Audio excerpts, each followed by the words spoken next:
I've finally been stumped.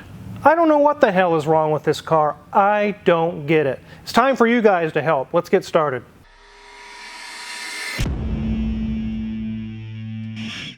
This is a 2013 Chevrolet Captiva with the Ecotec 4-cylinder engine in it. I have never seen very many of these. This is the first one I've worked on. You would think it's a rare car. There's actually, I see a lot on the road. I just never have had one show up to the shop.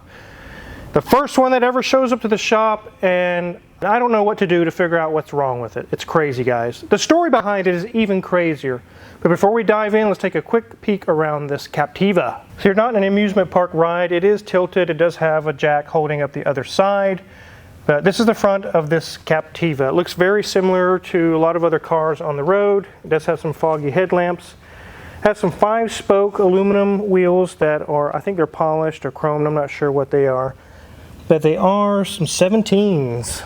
This is kind of a dark gray metallic black type of a color, and you can see it's dirty. It's been rained on, driven in the rain, so a little dusty. Here we see it's the Captiva LT model.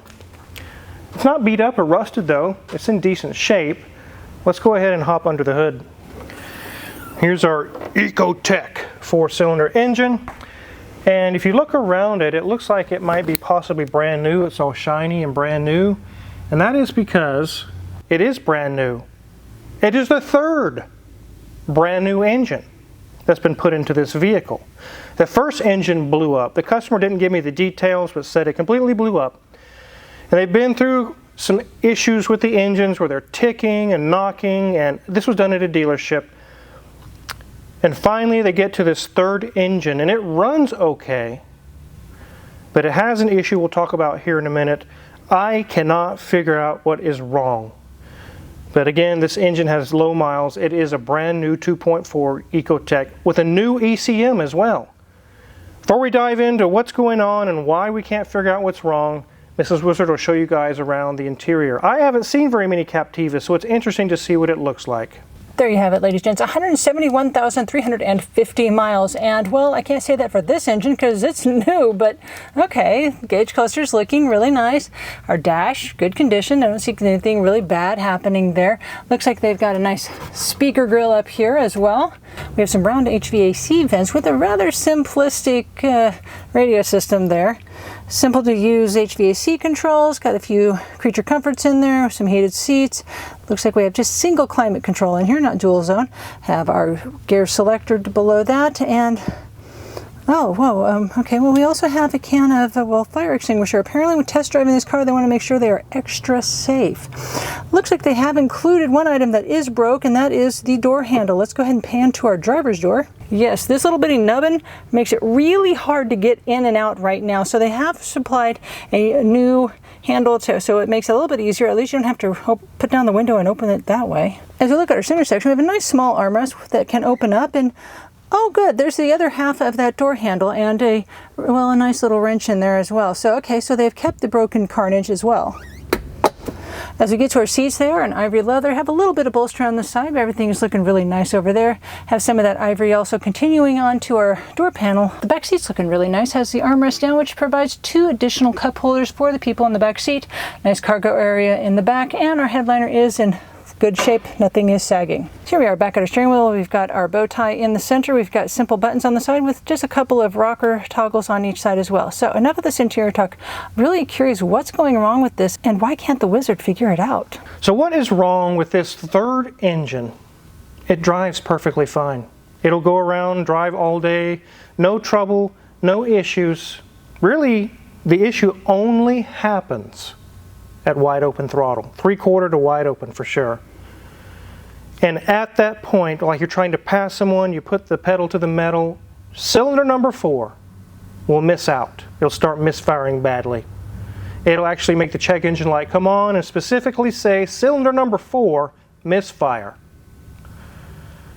So you think, oh, it's a spark plug, Car Wizard, or it's this or it's that. So we're going to go over everything that we've done and also some of the other ideas that I have and prove that that's not the issue. And then I'm going to throw it to you guys. So let's start with the ignition coils. So we have these coil packs numbered, And we have swapped them around, 1 for 4, 2 for 3, back and forth. We've also ohm checked them. We also checked for the PCM signal with an oscilloscope. And regardless of what we do with the coils, that's always number 4. Wizard, why is it always number 4? It was number 4 in the last video we did. Things usually come in 2s or 3s in the shop. I learned that from my mentor Vernon. He said whenever you get one item in, a heater core or a head gasket, you can be guaranteed 2 more are coming. And he is yet to be wrong in all these years I've been doing this. I don't know how people from other states, completely different walks of life, can all have a blown head gasket together and show up at the same time at my shop. It's weird how that works. But anyways, back to this car. Swapped coils around, it changes nothing. It still misfires at wide open throttle on number 4. So we did spark plugs. We tried that out. It has brand new AC Delco spark plugs. They were installed very likely when the engine was installed. We did spark plug swaps as well. We took number 4 out and traded it with 1 and 2 and 3 and all these different spark plug swaps back and forth. So coil swapping changed nothing. Changing the spark plugs around changed nothing. Still cylinder number 4 misfire at wide open throttle. So it's not a spark plug, it's not a coil, it's not the ECM drivers. Also, like I mentioned, let's take a look at the ECM. So there's our ECM, it's shiny and new, and that's because it is absolutely brand new. We also scoped the ECM trigger and all the signal and power and grounds to the coils while driving it. All 3 match the 4th one, they're all the same. There's nothing weird going on. It's not a broken wire, it's not a harness issue, an ECM issue, not a ground, not a power, it's happy. So it's nothing to do with the coils, the wiring or the powers or grounds or anything going to the coils, nothing with the spark plugs. So the ignition system is completely ruled out. We have completely exhausted that as being an issue. So next we did a compression test, all 4 cylinders, and they're all even, like 180, 190, all across the board, perfect. And it's not so much the number that matters. I don't care if it's 210 or 240 or 160, or as long as they're all even and in an acceptable range to run and drive, which it is. Number 4 is no different than the other 3. It's exactly the same. As you can see here, this is the actual hose we use to hook to do a compression test, and they all 4 come out the same. So it's not a coil, it's not a spark plug, it's not wiring, it's not an ECM, it's not harness issues, it's not grounds, it's not powers. So like I just mentioned, the ignition system is completely ruled out. Compression is good across all 4 cylinders, it's even, beautiful, nothing wrong there. And even if it was, why would it only act up under wide open throttle? So we took out this little tube, like I'm going to do now, little hose that goes into it, and we'll get our test schlong. So here we can see our cylinder walls. You see a nice crosshatch pattern. There's a little bit of break-in and wear from it, but nothing abnormal. And turn on our other camera. Top of the piston is not cracked or broken or anything. Nothing looks out of whack. Just a nice brand new looking cylinder and a piston. Let's see if we can look at those valves. It's kind of hard to see the valves, but again, we've looked all over on all 4 valves and everything is happy. Everything looks good. So it's not a compression issue. It's not damage to the cylinder walls or the piston or the valves. We also did a leak down test where you connect it to the spark plug hole and you put shop air through this little device, a leak down tester, and the valves seal perfect. There's no noise coming out of the exhaust pipe or out of the intake, and it holds pressure. It does not leak down. It holds very well. So it's not valve train. It's not valves either. So okay, maybe it skipped time. Maybe the timing chain is off a tooth. That wouldn't only affect just 1 cylinder. It would be the whole bank. The whole camshaft would be out of whack. All the cylinders should misfire. So maybe we thought it could be a camshaft actuator. Right here we have the solenoids for intake and exhaust, and those provide oil flow to the cam variators or cam phasers, whatever you want to call them, to the timing chain. We did check that out. Everything looks good, but even if that were bad, again, it will affect an entire camshaft, not just cylinder number 4. So it's not going to be that. So is it fuel pressure? Here's our high pressure pump. We have great low pressure side pressure at all times, even under wide open throttle, and the desired versus the actual high pressure is right on target, exactly where it should be. So even if it were a low fuel pressure issue, it would affect all the cylinders. They would all have misfires, multiple misfires going on, not just cylinder number 4 every single time.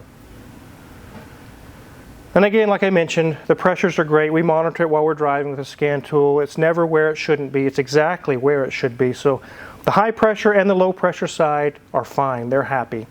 So it's not coils, it's not plugs, it's not compression, it's not valves, it's not cylinders, it's not pistons, it's not the ECM, it's not wiring harness, it's not powers, it's not grounds. Let's move on to the injectors. Let's take a look where they're at. So from the bottom of the high pressure pump, we see a high pressure line going over to the rail, which is underneath the intake, and all 4 high pressure injectors are located there. And were they all plugged in? They were all plugged in. We removed all 4 injectors, made sure they were ohmed out, they checked good, everything measured great across the board. We swapped cylinder number 4 and number 1 injector around, made sure they were all plugged in, they were all happily seated, put it all back together and road tested, and under wide open throttle, cylinder number 4 misfires again. So it's not an injector. We verified that there's power, ground to the injector, the pins are not damaged, the connectors are not damaged, there's no wiring issues there, there's nothing blocking the spray pattern, there's no issues with the injectors, they all test good. And swapping them changed nothing. So let's go back through the rigmarole again. It's not a coil, it's not wiring, it's not a spark plug, it's not an ECM, it's not powers, it's not grounds. Nothing to do with the fuel system. Nothing to do with injectors, nothing to do with timing chains or timing. Again, that test perfect, is dead on. The cam crank variation is exactly where it should be. Nothing's out of time. We did pull the valve cover off to see maybe if there was a damaged lobe or a lifter or something wrong on cylinder number 4. Everything's beautiful. It's perfect. So this one is a doozy. Again, we did call the customer and get pre-approval for the extra time needed to figure out what's wrong, because this one's going to be tough. The engine's brand new. The customer did say, hey, take whatever time you need. I need to know the answer. This one I'm stumped, guys. No, I didn't give up. We will get to the bottom of it. We will find out what's wrong with this, but it's going to be a tough one. This one's the one that makes you pull your hair out. I don't have much, but I guess I could pull this hair out. Let us know in the comments. Do you have a vehicle with an Ecotec 2.4 or a Captiva? Again, they put this engine in millions of General Motors cars that had a similar issue. And what did you find out was wrong in your situation? Maybe it'll save us some time, but we've got a lot of time into this one. Daniel's son and Junior men have been back and forth checking all these different things. We have nothing to go on right now. I did check Identifix for specifically cylinder 4 number misfire only under wide open throttle. Nothing. No one's ever had this problem apparently in other shops across the country. And again, that's what's so screwy about this situation, is it, except for wide open throttle, it runs beautiful. It runs like a new engine, because it is. You could drive this car every day and really probably not have any issues. But under wide open throttle, you go to pass somebody, it starts misfiring, starts shaking, and the check engine light will come on. The customer wants that resolved, at least the answer. If it's really expensive to fix, he's probably not going to dive in, but he at least wants to know why. Why is it doing this? And my answer is, I have no clue. I don't know at this point. We're going to check a few more things. We got some more ideas, things we're going to check into. You guys let us know in the comments. You guys can join in on this one as well. The Car Wizard is officially stumped. And it's not like it's a Lamborghini or a Ferrari. It's your everyday Chevy Captiva. I don't know, guys. Let me know what you think it is in the comments. So imagine you're in this situation. This is your car. You're on the 3rd engine, brand new engine, and have had nothing but trouble. Oh, and by the way, when they put the 3rd engine in, the dealership they realized it was misfiring at wide open throttle on number 4. And after all the trouble they had already been through, the customer tells me that the dealership said, "We're done. Here's your keys, get out. We don't know what's wrong, we can't figure it out, and we don't even want to figure it out. Get out of here, bro." That's basically what they told him. I'm almost to that point myself, but I'm not going to give up. I'm not going to give in. We're going to figure this one out. It's an engine. It's not a ghost. An engine made here on Earth. We have to be able to figure out why it's doing that. It's got to be something. But again, what would you do, guys? This is your car. You've spent all this money. You're on your 3rd engine, and it runs fine other than at wide open throttle. Would you nickel and dime this and spend the money to figure out what's wrong, or would you just say, "I'm going to drive it till the wheels fall off"? It is what it is. It still gets me from point A to point B. Or, in this customer situation, spend the money and say, "At least I need to know what's going on here." So the Captiva has me stumped. I don't know where to go with that. Maybe you guys can help, but I'm stoked for this Bronco. It's done. You guys saw a video on this not too long ago. If you haven't, the link's in the description. The customer just bought this vehicle from a local dealership, and it was a really bad deal. The cylinder head had a crack in it that was blowing coolant straight through the exhaust, straight into the turbo, into the cat. It ruined, took out the turbo and the cat. $11,000 is what it took to fix this little 3-cylinder 1.5 turbo. The parts, you can't get them anywhere else. They have to come from the dealer, and they're all, you guys know, they're all marked way the hell up, expensive as hell. Everything's 800 here, 900 there, 800 there. We finally got it back together, and it runs perfect.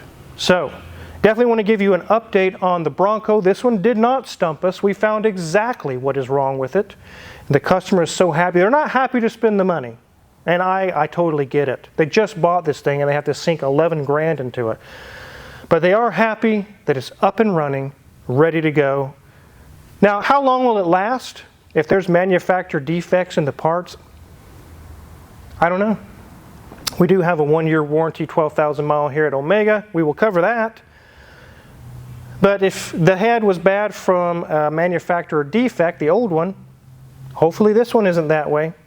There is no other options to buy another one somewhere else. So, but this one's not leaking. It's not having any issues. It runs great. It drives great. It's ready to hit the road. We're calling the customer today. Just wanted to give you an update. This one is done, and it's a happy scenario. So if you're curious what kind of tools we use to work on Captivas, Broncos, Discoveries, Mustangs, Porsches, all kinds of cool cars, check our Amazon affiliates link in the description below. A lot of the tools we use in the shop are for sale there, and if you purchase any of them, we get a small cut and really appreciate it. Make sure to hit the subscribe button because we have so many more cars in the shop, which means more videos for you guys. Thanks for watching.